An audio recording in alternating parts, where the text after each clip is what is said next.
What's up, everybody? Welcome to episode 14 of the How Good Is Your Overwatch League Team series. In this video, we'll be discussing the Seoul Dynasty.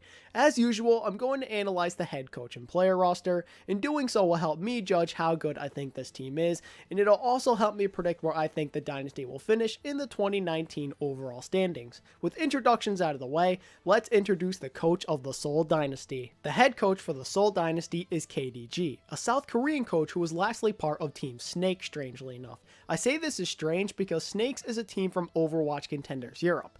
But anyway, while coaching Snakes, they managed to win Contenders Trial Season 2 and make it into the playoffs in that same season.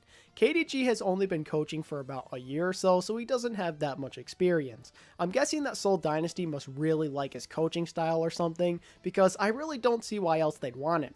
He doesn't have the previous experience or success that some of the other coaches around the league have, so I'm very interested to see how he'll perform. Now it's time to talk about the players, and first up is Fissure. And we all know the story with him, right? He's one of the best tanks in the league who got traded from the London Spitfire to the LA Gladiators at the beginning of Stage 2 last year. He then transformed the Gladiators from a mediocre team to one of the best in the entire league. His incredible Winston and Reinhardt play helped the Gladiators secure the 4th best record in the league. Unfortunately for the Gladiators, things just didn't work out with Fissure, so they decided to transfer him over to the Dynasty. And let me just say that this pickup was fantastic. The team seemed to struggle with the tanks they had on the roster last year, so this is a pretty good upgrade for Seoul. Not only is Fissure a super skilled player, but he also brings great leadership to the table. I expect Fissure to help push this team past their limits, kind of like how he did with his former teammates on the Gladiators. Joining Fissure on main tank is Marvel, and he has had some previous success while in the Tier 2 scene. While he played for Lucky Future Zenith, his team won Overwatch Contenders China Season 2. While it's doubtful that Marvel will get much time on stage, he should make for a decent backup. If something were to stop Fissure from playing in a game, then Marvel would probably do a good job of filling in for him. On Offtank, we have Zumba.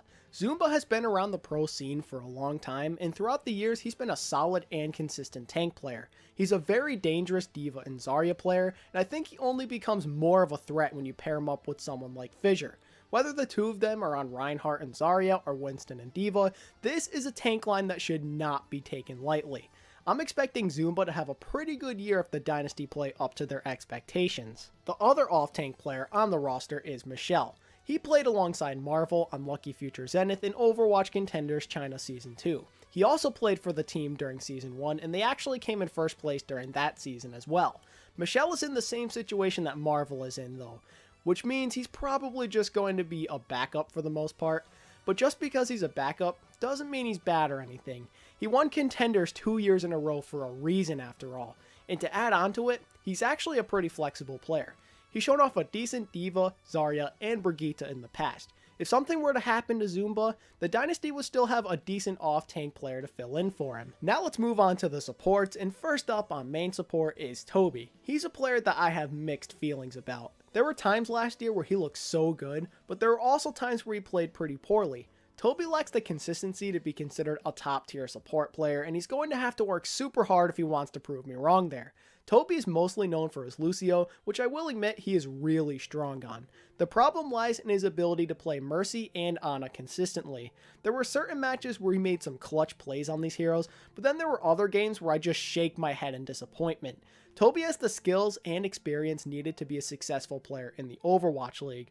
All he has to do is be more consistent when he's on stage, and he'll soon be seen by most as an important piece on this roster. Also on main support is Jesse, and he has a very similar hero pool and skill set when you compare him to someone like Toby. He played Mercy, Lucio, and Ana while on Element Mystic in Overwatch Contenders Korea Seasons 1 and 2. His team managed to make the playoffs in both of those seasons, by the way, and they even managed to take a map off of Runaway in their semifinals matchup against them last year. If Toby struggles at any point during the year, don't be surprised if Jesse gets a good amount of time on stage. The flex support player for the Dynasty is still Ryu Jaehong, and that should come as a surprise to nobody. The guy was one of the first ever Ana gods that we had the pleasure of watching, and he's still one of the best Ana players in the world to this day. And while his Ana is better than his Zenyatta, he can be pretty nasty on that hero too. I consider Ryu Jaehong to be the heart and soul of this team. He's been doing this for a long time now, and because of all of this experience, he's one of the biggest leaders for this team both inside and outside of the game. Now we can finally go over the DPS players on the team, and the first player I'd like to bring up is Fleta. He had a bit of an up and down year for the Dynasty last year. He looked like one of the best DPS players in the league during stages 1 and 2, but after that, when his team went into a slump, he started to fall off and not look like the same player anymore. Luckily for Fleta, he proved that he still got it during the 2018 World Cup when he showcased multiple dominant performances. Fleta is a flex DPS player who can play proficiently in both the hit scan and projectile role. Fleta has an absurdly large hero pool, and some of his most deadly characters in this pool include Widowmaker, Soldier 76, Genji, Pharah, and Brigitte, and those are just the heroes he's best at. He can play so many other heroes at a high level too.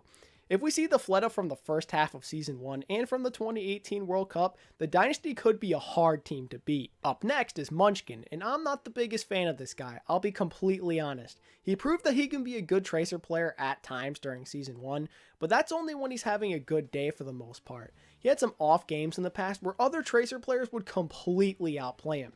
Munchkin has also shown off a decent Widowmaker and McCree in the past too, but like with his Tracer, he lacked consistency on those two. I feel very uncertain about how well Munchkin will perform this year. If he worked hard and was able to sharpen his skills over the offseason, then perhaps there really isn't much of a reason to be worried. But if he didn't significantly improve, he could be one of the biggest weaknesses on his team. Munchkin is definitely a player worth paying close attention to. The third and final DPS player is Fitz.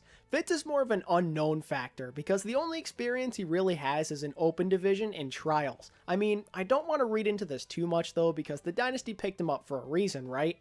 He had to have shown off something that impressed the team during tryouts.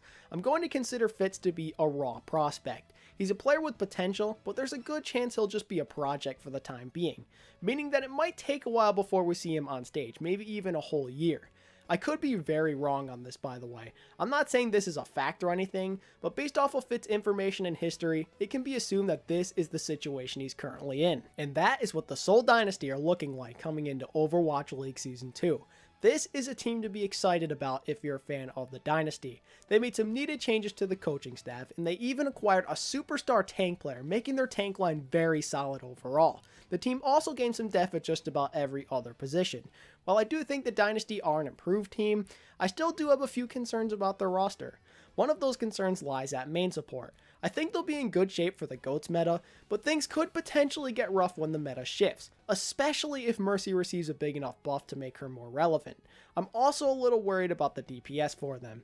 I like Fleta a lot, but I don't know how well his team would be able to handle him going into another long slump. I'm confident that the tank line and Ryu Jaehong could sometimes pick up the slack, but I can't say the same about Munchkin.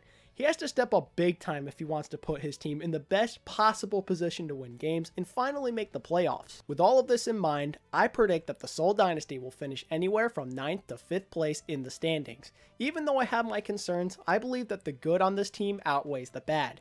Playoffs seem like a reasonable expectation to have for them.